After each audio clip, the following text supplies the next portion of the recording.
They said that she's gonna be fine. We're gonna do a C-section. She'll be back in 20 minutes. 20 minutes turns into 2 hours and 3 hours, 4 hours. And I'm so excited to see my son, but I just kept thinking about Amber. They were setting up a family room for us, and that's when I knew she didn't make it.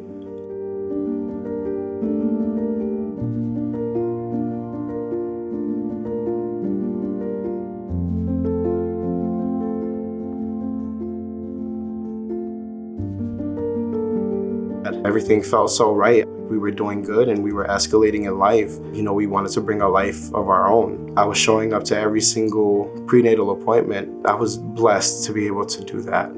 But the doctors were the ones who made me feel out of place. Our OBGYN, she was asking me these array of questions, and are you two married? We're not married at the moment, but we do plan to be married.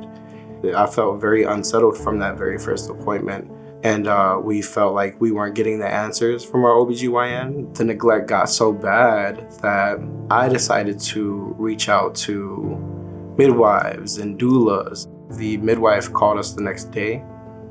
She told us that Amber was very high risk and that her platelets had been deteriorating since December of 2019. If your platelets are at a 150, they need to be monitored.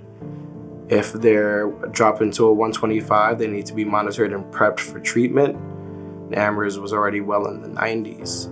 Due to her being so high risk, due to the negligence, we weren't able to have a midwife. We weren't able to go to a birthing center, so we had to go back to the hospital. This time we switched hospitals. They finally found out that she had HELP syndrome. Her blood was not clotting. Her blood was water-like. So by the time that she made it into the hospital, her platelets were in the 40s. The day that they induced her labor, which was the same day that they found out she had HELP syndrome.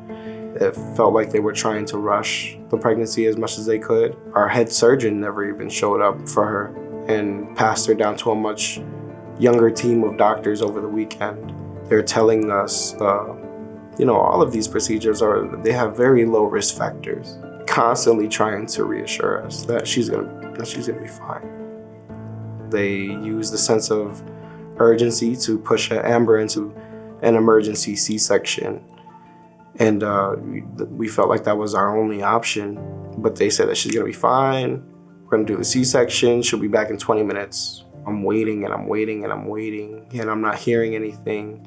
20 minutes turns into 2 hours and 3 hours, 4 hours.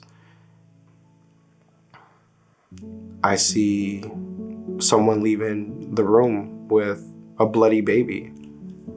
And I'm getting excited because it's my son and I know it's my son. And I'm so excited to see my son, but in my head, I just kept thinking about Amber. I go down, I see my son in NICU. He showed so much strength from birth. He was able to breathe on his own as a preemie. I'm very happy he's alive and healthy, but just very concerned for my partner. So I rushed back upstairs. They were setting up a family room for us, and that's when I knew. The head surgeon that never showed up for Amber finally showed up, seen a room full of black folk, and ran and grabbed a colleague to help break the news to us. And she didn't make it. She didn't survive. She was unresponsive. Yeah, I was losing it. We had a whole entire future planned out. It dawned on me, how many people is this happening to? How many women are going through this? How many fathers are dealing with this type of pressure, and how many people is this affecting? I jumped into advocacy right away. I didn't have the proper time to grieve. I knew that something needed to be done right in the moment, and that we needed to start saving lives immediately.